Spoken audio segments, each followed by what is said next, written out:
Hello everyone and welcome back. In our previous video we read chapter 3 where Victor Frankenstein recounts his departure from home after his mother's death and the illness of his beloved Elizabeth. He reflects on his desire for knowledge and his reluctance to leave the comfort of his family. At the university he meets Monsieur Krempe, who dismisses his previous studies in alchemy and recommends new books for him to read. Although initially disheartened, he attends a lecture by Monsieur Waldman, who speaks passionately about modern achievements in chemistry. Inspired, Victor decides to pursue the study of natural philosophy under Waldman's guidance. Waldman encourages him to study the various branches of science and offers his support. Victor, filled with determination, embraces the idea of unraveling the mysteries of creation. So sit right back and enjoy Chapter 4.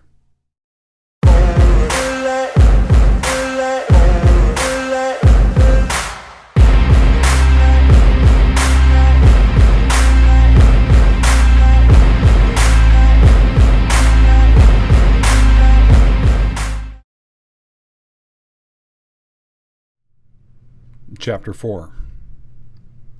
From this day natural philosophy, and particularly chemistry, in the most comprehensive sense of the term, became nearly my sole occupation. I read with ardor those works so full of genius and discrimination, which modern inquirers have written on these subjects. I attended the lectures and cultivated the acquaintance of the men of science of the university. I found even in Monsieur Krempe a great deal of sound sense and real information, combined, it is true, with a repulsive physiognomy and manners, but not on that account the less valuable. In Monsieur Waldman I found a true friend. His gentleness was never tinged by dogmatism, and his instructions were given with an air of frankness and good nature that banished every idea of pedantry. In 1,000 ways he smoothed for me the path of knowledge, and made the most abstruse inquiries clear and facile to my apprehension. My application was at first fluctuating and uncertain. It gained strength as I proceeded, and soon became so ardent and eager that the stars often disappeared in the light of morning whilst I was yet engaged in my laboratory. As I applied so closely, it may be easily conceived that my progress was rapid. My ardor was indeed the astonishment of the students, and my proficiency that of the masters. Professor Krempe often asked me with a sly smile how Cornelius Agrippa went on, whilst Monsieur Waldman expressed the most heartfelt exultation in my progress. 2 years passed in this manner, during which I paid no visit to Geneva, but was engaged heart and soul in the pursuit of some discoveries which I hoped to make. None but those who have experienced them can conceive of the enticements of science. In other studies you go as far as others have gone before you, and there is nothing more to know. But in a scientific pursuit there is continual food for discovery and wonder. A mind of moderate capacity, which closely pursues one study, must infallibly arrive at great proficiency in that study, and I, who continually sought the attainment of one object of pursuit, and was solely wrapped up in this, improved so rapidly that at the end of 2 years made some discoveries in the improvement of some chemical instruments, which procured me great esteem and admiration at the university. When I had arrived at this point, and had become as well acquainted with the theory and practice of natural philosophy as depended on the lessons of any of the professors at Ingolstadt, my residence there being no longer conducive to my improvements, I thought of returning to my friends and my native town, when an incident happened that protracted my stay.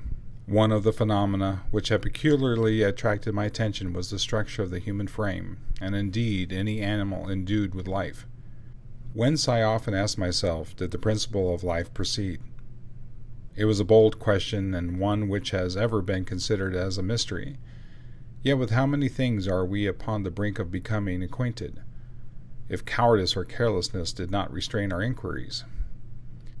I revolved these circumstances in my mind, and determined thenceforth to apply myself more peculiarly to those branches of natural philosophy which relate to physiology. Unless I had been animated by an almost supernatural enthusiasm, my application to the study would have been irksome and most intolerable. To examine the causes of life, we must first have recourse to death. I became acquainted with the science of anatomy, but this was not sufficient. I must also observe the natural decay and corruption of the human body. In my education, my father had taken the greatest precautions that my mind should not be impressed with no supernatural horrors. I do not ever remember to have trembled at a tale of superstition, or to have feared the apparition of a spirit. Darkness had no effect upon my fancy, and a churchyard was to me merely the receptacle of the bodies deprived of life, which from being the seat of beauty and strength had become food for the worm. Now I was led to examine the cause and progress of this decay, and forced to spend days and nights in vaults and charnel houses.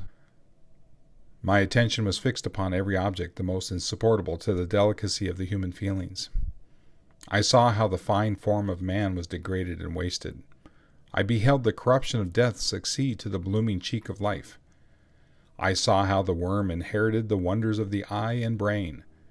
I paused, examining and analyzing all the minutiae of causation, as exemplified in the change from life to death, and death to life, until from the midst of this darkness a sudden light broke in upon me.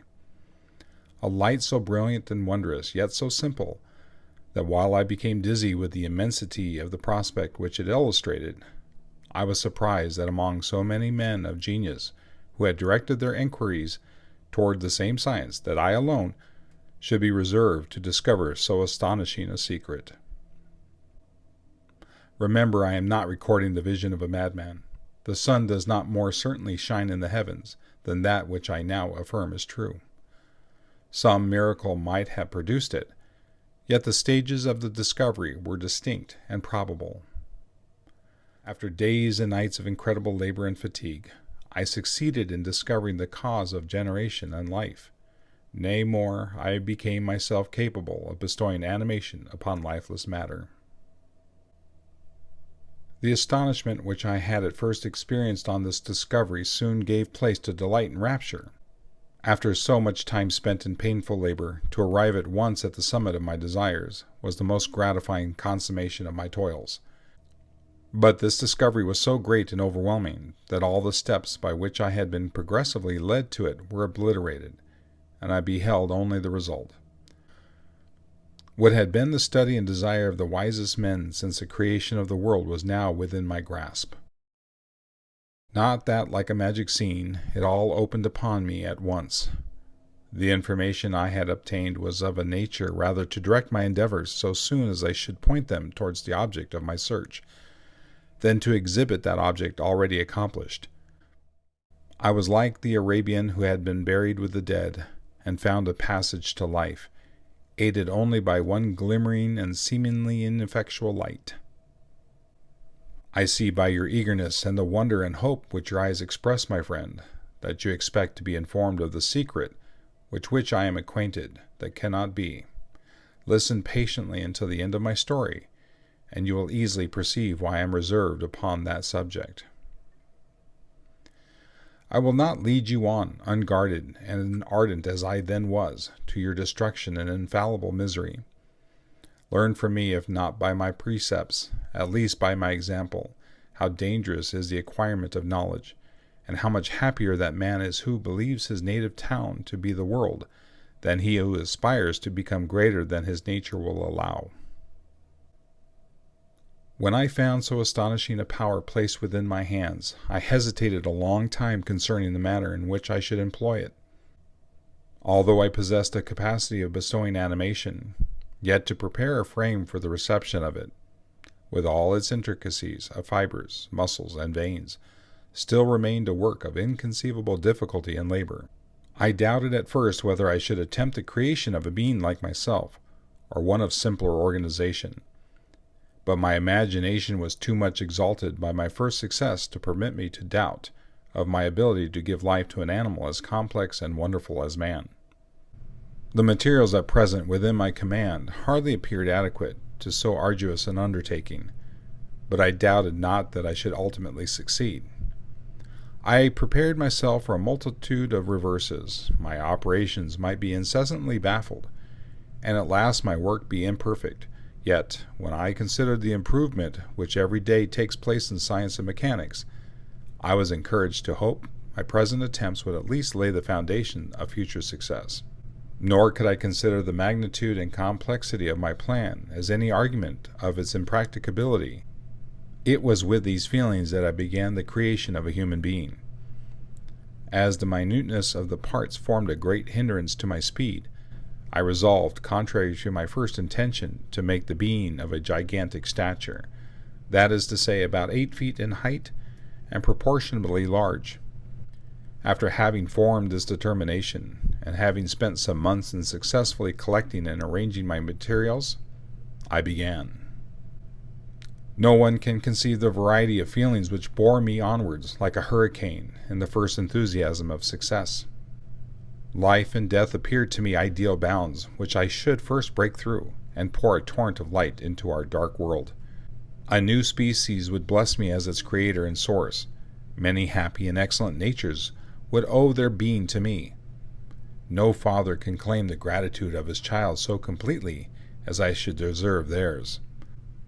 Pursuing these reflections, I thought that if I could bestow animation upon lifeless matter, I might, in process of time, although I now found it impossible, renew life where death had apparently devoted the body to corruption.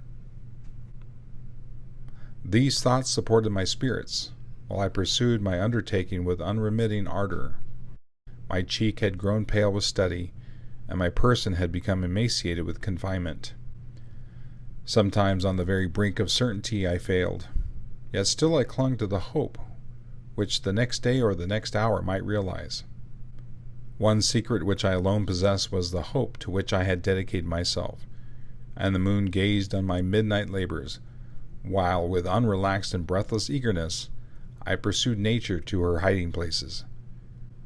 Who shall conceive the horrors of my secret toil as I dabbled among the unhallowed damps of the grave, or tortured the living animal to animate the lifeless clay? My limbs now tremble, and my eyes swim with the remembrance, but then a resistless and almost frantic impulse urged me forward. I seemed to have lost all soul or sensation but for this one pursuit. It was indeed but a passing trance, that only made me feel with renewed acuteness so soon as, the unnatural stimulus ceasing to operate, I had returned to my old habits. I collected bones from charnel houses and disturbed with profane fingers the tremendous secrets of the human frame.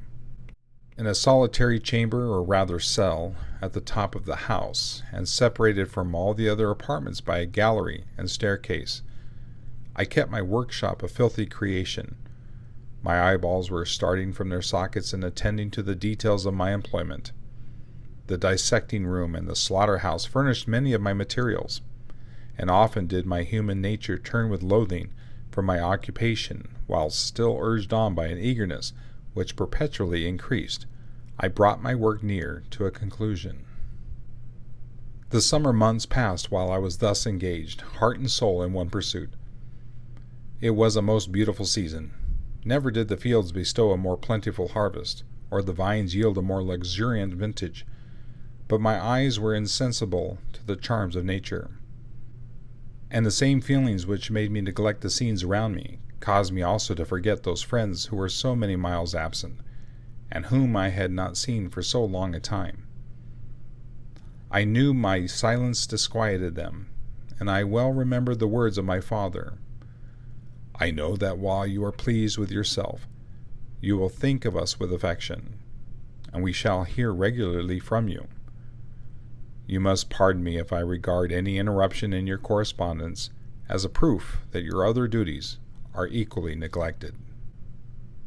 I knew well, therefore, what would be my father's feelings, but I could not tear my thoughts from my employment, loathsome in itself, but which had taken an irresistible hold of my imagination.